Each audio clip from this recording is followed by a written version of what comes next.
fellas, I know we talked a little bit last show about the Netflix Redeemed Team movie. It came out. You guys got to see it. Yeah, absolutely. Yeah, most def. P, you got to see it. Definitely. Um, for, first, I want to ask: did you guys enjoy the movie, or the documentary? Documentary. Yeah, I thought it was great. Like an hour and a half. It wasn't too lengthy. Yeah, I thought it was well done. Hill, how'd you like it? Yeah, pretty concise. You know, it just it made me remember some things which I totally, I guess, tried to block out. You know what I mean? Like the fact that Michael Redd was on an actual, Olympic or basketball team, FIBA team. You know what I mean? Like Kurt Heinrich. Like I know some of these players, and I guess the accountability. Like I said, it's like a bad memory, right? Like the FIBA team, where I think they came in sixth place at one point, and then we're talking about LeBron, Wade, Duncan, Iverson, people we thought were elite at one point, just getting spanked by international players. You know what I mean? So yeah. I totally blocked it out. I'm glad you mentioned Iris and Duncan because let them tell it. Melo, Wade, and LeBron were like the only people on that team. Yeah. Like so, I'm glad. You know. And the great Larry Brown. Yeah. Wow. Wow. I mean, some legacies. I mean, and let's go there. We kind of skipping in the order, but hey, let's talk about that. The legacies of that 2004 team, and especially the players that eventually got onto the Redeemed team later on. What do we think about a Larry Brown, who was supposed to be one of the premier Hall of Fame coaches, both college and professional, and he wasn't able to do it. Now, go ahead. I'm sorry. No. I still think he's a great coach, but his legacy takes a hit. Like if you're juxtaposing his career with another coach, if you're going to take the side of the other coach, you're going to bring up that 2004 fiasco because they didn't medal. Like you said, I think they ended up in six. It's not like it was some major upset. They lost. They got silver or something. I think they did get bronze actually. Yeah, they got bronze. Yeah, my mistake. They did get bronze, but still, that's horrible. Yeah, but the basketball championships they came in sixth. Right. Yeah. So, that was after the Olympics. So yeah, I mean, that's the a black mark that can't be erased on his resume. The thing with me with Larry Brown is that he gets touted so much for doing so much with so little. That's all I've ever heard about his, Well, his Detroit, yes. So Detroit, Iverson, Kansas, no. In college, right. you had the number one pick of the draft. Why wouldn't you? Totally agree. Why would? And Danny Manning, maybe he wouldn't have been before that, but my recollection is Danny Manning was the best player in college basketball. Agree. But that runs with his aura. Like he's done so much with so little, and he's the architect. You know what I mean? Like, so now you give him so much, and he did so little. Right. It kind of bounces out that Detroit Pistons championship to me. You know what I mean? Like Well, and to be fair to Larry Brown, I don't want people to think that we just bashing Larry Brown, but I think I'm bashing. I think it also speaks to the impact of that time. Like the movie was insinuating that you had 9/11 that just happened. Many people were afraid to travel overseas at that point because I think by the 2004 Olympics, we're invading Iraq at this point. And I think the 2004 Olympic team is the first team where you had legitimate superstars actually say no to the U.S. national team as far as going to want to represent their country. So you had some of the best. Go ahead. but no, LeBron, Dwayne Wade, Carmelo Anthony, Tim Duncan, Allen Iverson. That's a gold medal starting five. Sure. And to be fair, you know our guy up there, top left corner, one of his main things is coaching. You know what I mean? And I'm not heavy on coaching. You know what I mean? I'm like, these players could. You have the creme de la creme. And I've never believed that the rest of the world has caught up to the NBA. I'll never believe that. And that's just my personal bias. I just think that we have the best players on earth, period. And it shouldn't have been close. And for them to lose, or lose. Bronze is losing. I mean, anything not gold with that team of Tim Duncan and LeBron James, period. Just them two should have gave you a gold. I thought it was one of the worst coaching jobs ever in sports. That was terrible. So you couldn't get it done with that squad. Yeah, I hold them accountable. Just like the players, they hold that with them. I mean, LeBron talks about it all day. He thought it was like one of his worst losses of his career. So their players hold it. I give the coaches their due on this one. I thought it was terrible. So if the players had to own it and they live with it, like Wade says, Larry Brown has to hold this. And to P's earlier point, I guess that's why I'm kind of uncomfortable throwing anybody under the bus, because it seems that the narrative of that 2014, the bronze medal team, has been focusing the ire or the blame on Carmelo Anthony, LeBron James, and Dwayne Wade. You know, we rarely mention Tim Duncan. You know what I mean? Was on that squad. Carlos Boozer, you know, Allen Iverson. There were other players on that squad, but they're not mentioned as much as those three players. Maybe AI is thrown in there. I'll give you that, but I don't hear AI when they mention 2004. I don't hear AI and Duncan. To me, those should have been. If you want to say LeBron, Wade, and Melo were young, cool. Iverson, Duncan, they were in there. Like those were supposed to be the guys. If you don't think it was the other three young boys that was out there, you got to hold that. You just got, and to me, in my perspective, they got to hold that. Talking about the Redeem Team movie on Netflix, got to talk about Kobe Bryant and the impact on his team. What did you guys? I know for us, especially me and Hill, and because we're Laker fans, and hey, we're not surprised by the impact of Kobe Bryant.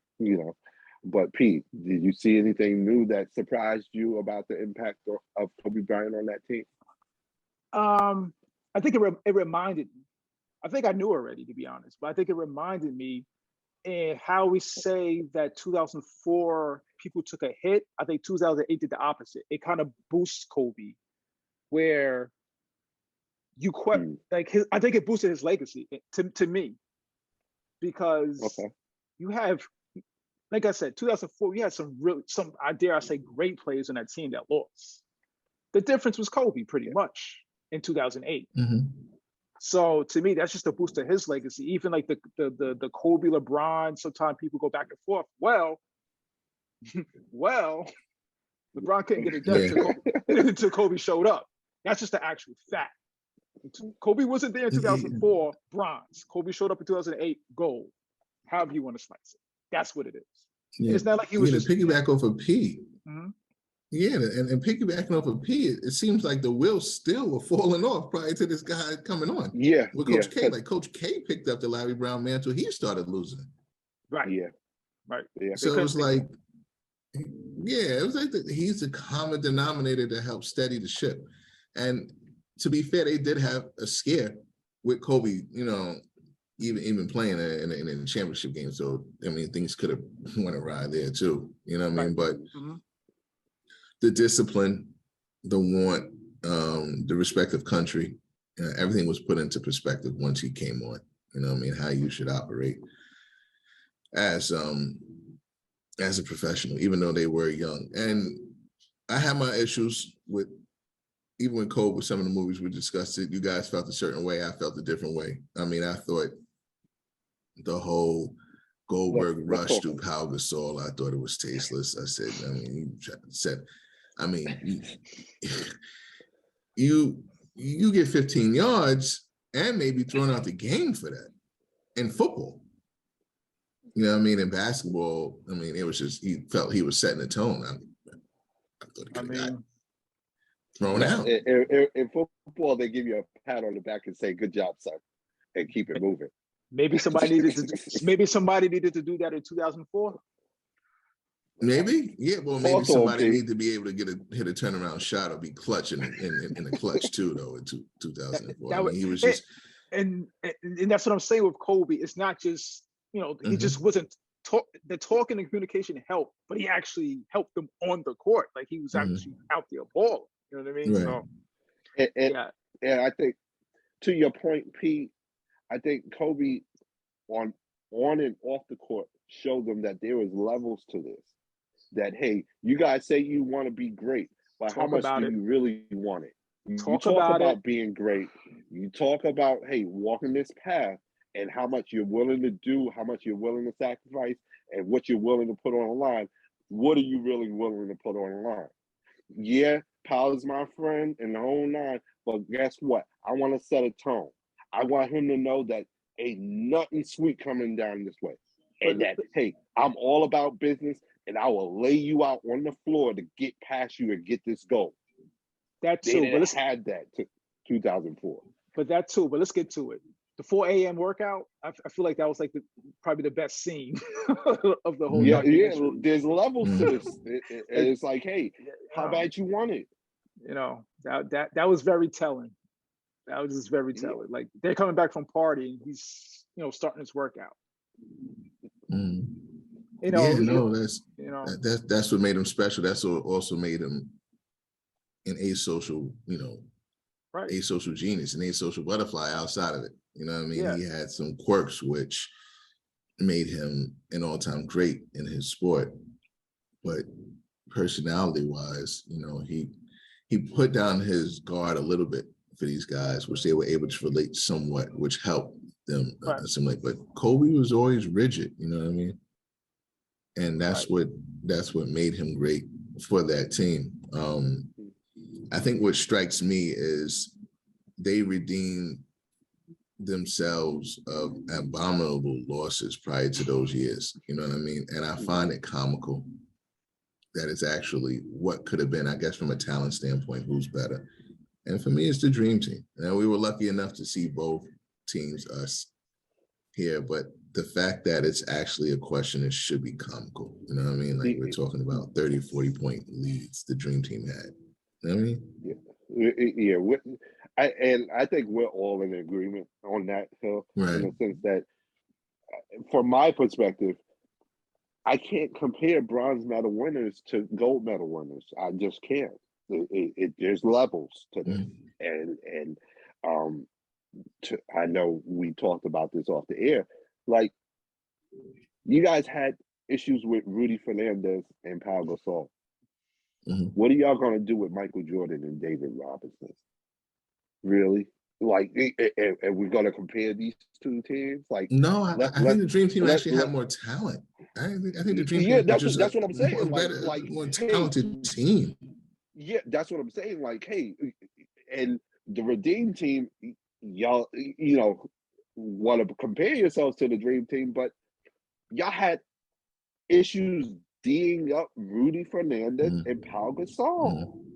My only question becomes, who's going to D up Michael Jordan and David Robinson?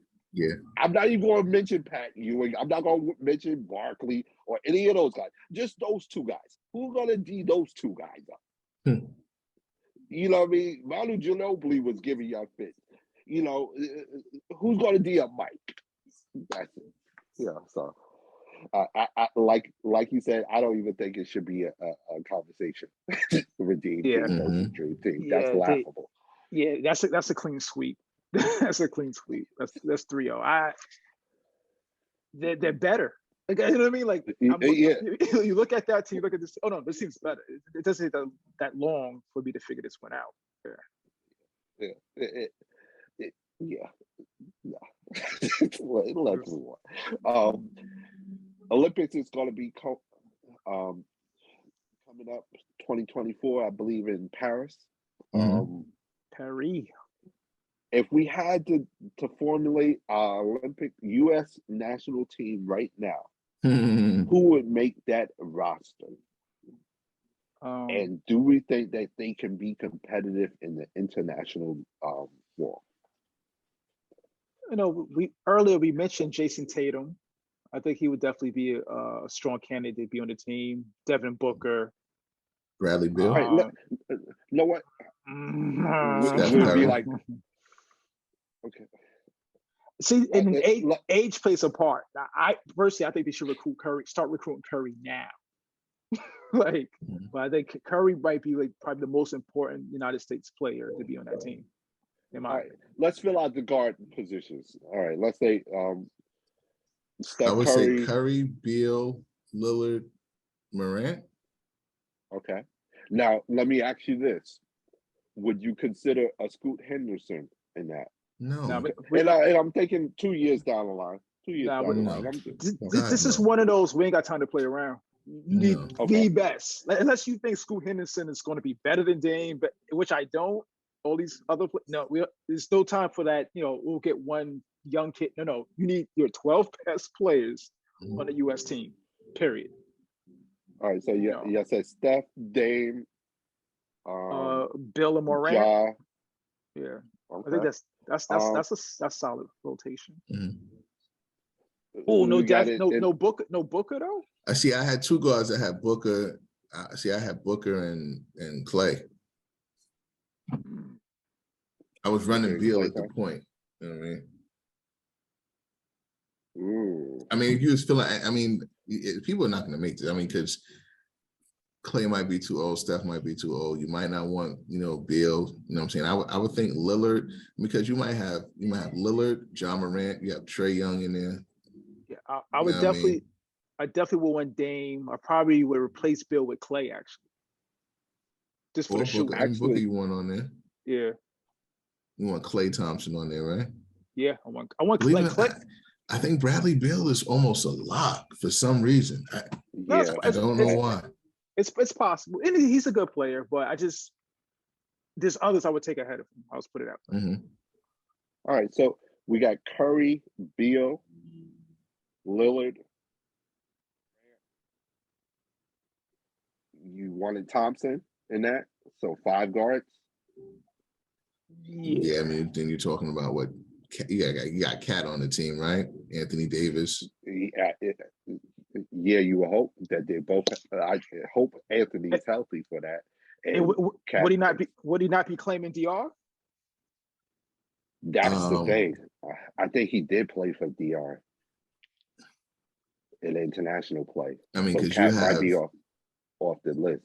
This guy would have to claim residency within the next 3 years, DeAndre Ayton, because he's Bahamas. Yeah. So you might just be relying on AD, Evan Mobley, Jared Allen. You got what you call Bam Adebayo. Okay. For bigs, like I said, you would do. You want Kevin Durant? Yeah. KD? I think KD. Draymond? No. KD. Jimmy Butler? More than likely, yeah. Yeah, no, I'm with you on that. You would want Jaylen Brown, Jason Tatum.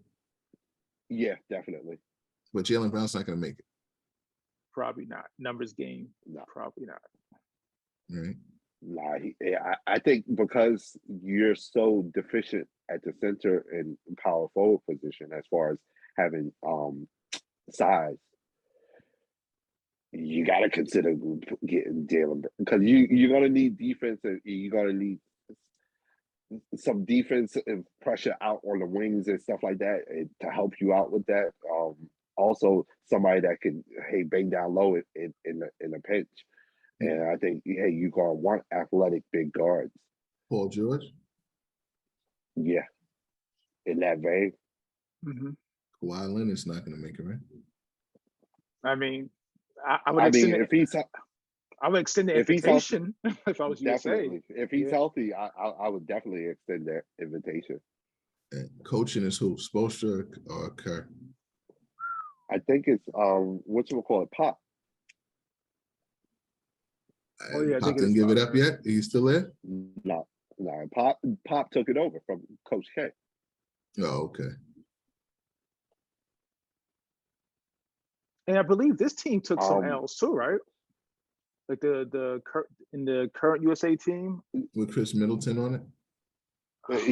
But I don't think anybody that's going to be on the Olympic roster was on those teams, if I'm not mistaken. Yeah, I gotta look back. I think it was like Tatum and them guys.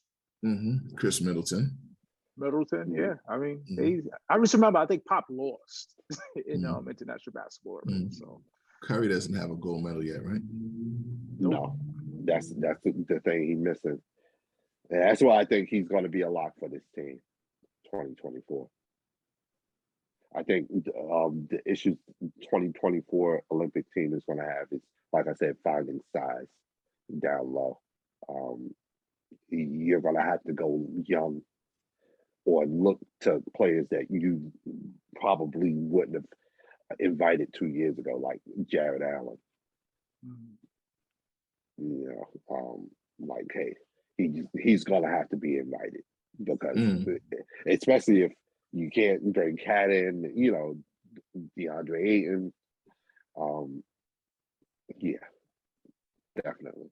I think that's what's going to be the Achilles heel for the United States in 2024 is that down low presence, because I think that first team is looking deadlier and deadlier the closer we get to 2024. Victor Wembanyama and Rudy Gay. No, Rudy Gobert. Gobert. Excuse me, Rudy Gobert. Excuse me. Yeah, that's going to be a problem down there.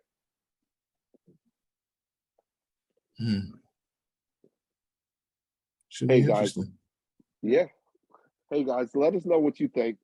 Hit us up. Who you think should make it to the 2024 Olympic roster for the United States national men's basketball team?